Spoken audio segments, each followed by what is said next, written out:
da disciplina de elaboração e análise de projetos, do sétimo de administração. Estamos caminhando para o fim, essa é a nossa penúltima aula. Numa aula tranquila também, podem ficar sossegados, a gente fala sobre risco, mas são medidos quantitativamente e qualitativamente, né? Vamos lá, pessoal, como se fossem as nossas atividades, que a gente também mede, né? Bom, primeiro, onde que a gente vai estar quando a gente está fazendo o que nós chamamos de gestão de riscos, né? O controle de projetos e riscos. Nós estamos aqui, quando a gente parte do princípio que a gente tem uma certeza parcial daquele risco pode ocorrer, né? O risco pode ser interno ou externo. Interno é muito mais fácil da gente entender e verificar. Uma falta de manutenção, um equipamento quebrado, a não utilização de EPIs, por exemplo, né? Uma empresa está sem dinheiro, por exemplo, tem dificuldade para poder encontrar stakeholders, investidores, tudo isso são riscos de projetos, tudo bem? E externo já é um pouquinho mais complicado, porque daí já não depende da gente, né? Aí entra dólar, cotações, entra fornecedores, entra a mão de obra, se vai encontrar ou não vai encontrar, entra a pandemia, né? Então entra um monte de coisa que pode se tornar-se um risco do projeto.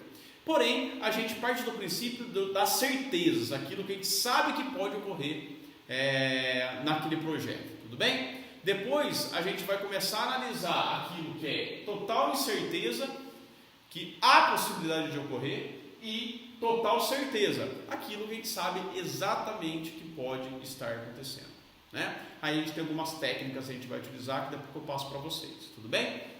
Vamos lá. O risco ele pode ser positivo ou negativo. Então quer dizer que risco existe positivo? Sim, pessoal. Risco, a palavra risco, nada mais é do que uma interferência no projeto, certo? Mas essa interferência ela pode ser positiva. Como por exemplo uma aquisição de uma máquina, ou então uma máquina que rendeu mais do que aquilo que a gente estava esperando, né? É um risco positivo que a gente assume, tudo bem? E risco, por exemplo, a compra dos materiais que a gente vai utilizar no projeto é em dólar, e o dólar hoje está quase 6, né? Aí a hora que a gente começa o projeto o dólar vai para 4, um risco positivo. E risco negativo é aquilo que atrapalha o andamento do projeto, né? Bom, quais são as técnicas que a gente utiliza para poder fazer análise de risco? Os checklists de risco, ou seja, a gente vai andando pela fábrica, pela empresa, e vai ticando aquilo que pode ter risco, o que não pode ter risco, e ao desenvolvimento do projeto a gente vai também ticar se aquele risco foi premeditado, se ele teve mesmo ou não teve, se aquilo já passou e assim por diante. É um checklist, tá? A análise SWOT, que é aquela análise que a gente já sabe fazer, vocês já estão terminando, estão no 7º período, então vocês já sabem fazer a análise SWOT de cabo a rabo, certo? Análise SWOT onde nós temos fraquezas, oportunidades, ameaças e forças. Lembrando que fraqueza e força, ambiente interno, aquilo que a gente consegue modificar, tudo bem? E oportunidades e ameaças são ambiente externo, aquilo que ajuda, que oportunidade, ameaça, aquilo que atrapalha, né? E o brainstorming, que é aquela reunião que a gente faz com a maioria do pessoal que está envolvido no projeto e principalmente com funções diferentes. Essa é a ideia do brainstorming, a gente encontrar problemas com cabeças pensantes diferentemente, ou seja, com funções diferentes, idades diferentes, classes sociais diferentes, né?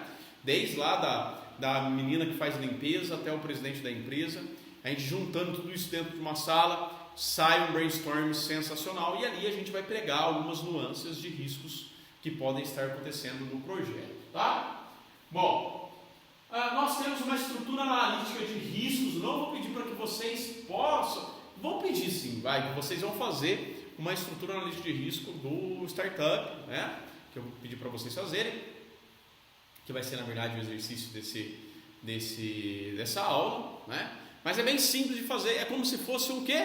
Uma EAP, uma estrutura analítica de projeto, né? Só que esse daqui a gente faz um risco. Então a gente vai colocar lá EAR, ou o nome do projeto, RH, os riscos que podem acontecer com recursos humanos, equipamentos, o que pode acontecer de riscos dos equipamentos, pode acontecer nas salas de aula, por exemplo, né? Então a gente faz uma análise de riscos que pode estar acontecendo nesse projeto, tá? Muito bem, então a gente faz uma lista de riscos, como se fosse a lista de atividades, certo? Lista de riscos, risco tal, no material aí, por isso que é importante vocês lerem o material antes de assistir esse vídeo, né? Olhem o material, leiam o material, depois vocês assistem o vídeo. Então tem a lista de riscos, depois a estrutura da EAP, tudo bem? Da EAE. Pessoal, algumas técnicas que a gente utiliza para poder fazer a análise dos riscos, né? Então a primeira é uma análise onde a gente envolve o quê? A probabilidade, o impacto, a exposição e a prioridade desse risco. A probabilidade desse risco acontecer. Como que a gente vai mensurar, quantificar a probabilidade de algo acontecer ou não acontecer? Aí vai pelo julgamento profissional, ou seja, aquela experiência que você já tem, né? E também das ferramentas que você utiliza, checklist, na SWOT, brainstorming, você já vai verificar a possibilidade que isso pode estar acontecendo, tá? Verificando o histórico da empresa também e assim por diante. O impacto que isso vai acontecer, uma porcentagem, esse impacto é uma porcentagem em cima da grana, tá? O quanto que vai custar caso esse risco acontecer pra gente, tá? A exposição que isso vai dar da empresa também é questão financeira, né? O quão a empresa será exposta caso der algum tipo de problema nesse risco, né? O quanto a gente vai perder dinheiro em relação a isso. Prioridade, que é por ordem, ordenal, ou seja, qual risco ele é mais prioritário, aquele que a gente vai ter que ter a responsabilidade de corrigir o mais rápido possível. Tem uma ferramenta chamada GUT, eu acho que eu já comentei para vocês, Gravidade, Urgência e Tendência.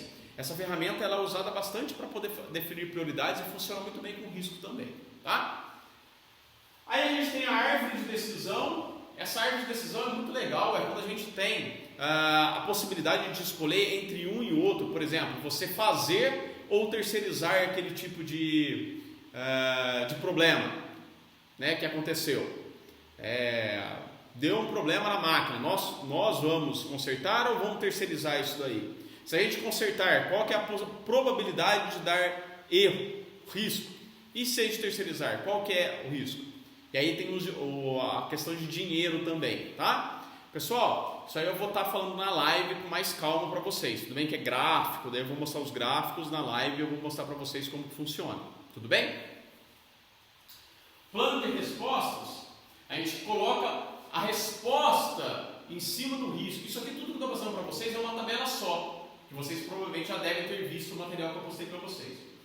Propostas proativas ou de contenção, aquelas respostas que a gente faz antes. Então, se a gente sabe que a gente precisa dar manutenção naquela máquina, então a gente vai dar uma resposta proativa nela. A gente vai lá e dá manutenção na máquina. Tudo bem? Agora a proposta reativa ou contingencial. Aquilo que já aconteceu, ou seja, aconteceu o risco, quebrou a máquina, aí a gente vai fazer uma resposta, né, uma proposta de reativa. Ou seja, a gente vai lá e arrumar a máquina. Logicamente que a reativa custa mais caro do que a proativa, né? É melhor remediar do que tratar, não é isso? Então, por que fica mais barato? Porque não perde tempo do projeto, não perde tempo de pessoa e não corre o risco de algum empregado, por exemplo, de acontecer algum tipo de acidente. Estratégia de risco negativo. Aqui são situações que a gente coloca, a gente vai mudando as situações de cada risco, tá? E o que a equipe tem a ver com isso?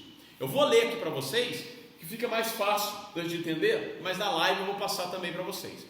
Aceitação passiva, pessoal, a equipe não faz nada. Aceitação ativa, tão logo o risco seja identificado, a equipe planeja o que fará. Mitigação da probabilidade, ou seja, uma ação é realizada de modo a diminuir a probabilidade, lembrando, né, que tem a probabilidade, certo? De acontecer. Mitigação de impacto, a mesma coisa, é uma ação preventiva para diminuir o impacto desse risco, né? Transferência, uma ação preventiva de repassar a responsabilidade de impacto para uma outra parte da empresa, por exemplo, tá? Evitar, ação preventiva que trata de eliminar as causas do risco, se acontecer. Aceitação, a equipe não faz nada em relação à oportunidade. Melhorar, a equipe tenta aumentar a probabilidade de impacto, compartilhar, alocar a responsabilidade a uma terceira parte mais competente para a atividade e explorar ou provocar, eliminar as incertezas para que o evento realmente ocorra. Tudo bem, pessoal? Então, são algumas estratégias que a gente utiliza. Na live eu estarei comentando melhor para vocês sobre tudo isso aqui, senão esse vídeo vai ficar longo, né, pessoal? E por último, monitoramento e controle. É o monitoramento e controle que a gente faz do risco, né? Olhando se tudo isso está acontecendo mesmo, se o risco ocorreu, se não ocorreu, se ocorreu, será que ele foi realizado da maneira correta, conforme as estratégias que a gente alocou, será que a gente já perdeu tanto dinheiro como a gente colocou como impacto, tudo bem? Pessoal, então o exercício eu vou colocar para vocês fazerem para mim um EAR para mim da startup. E estou então à disposição do fórum para tirar qualquer tipo de dúvida e nos vemos na live. Abraço a todos!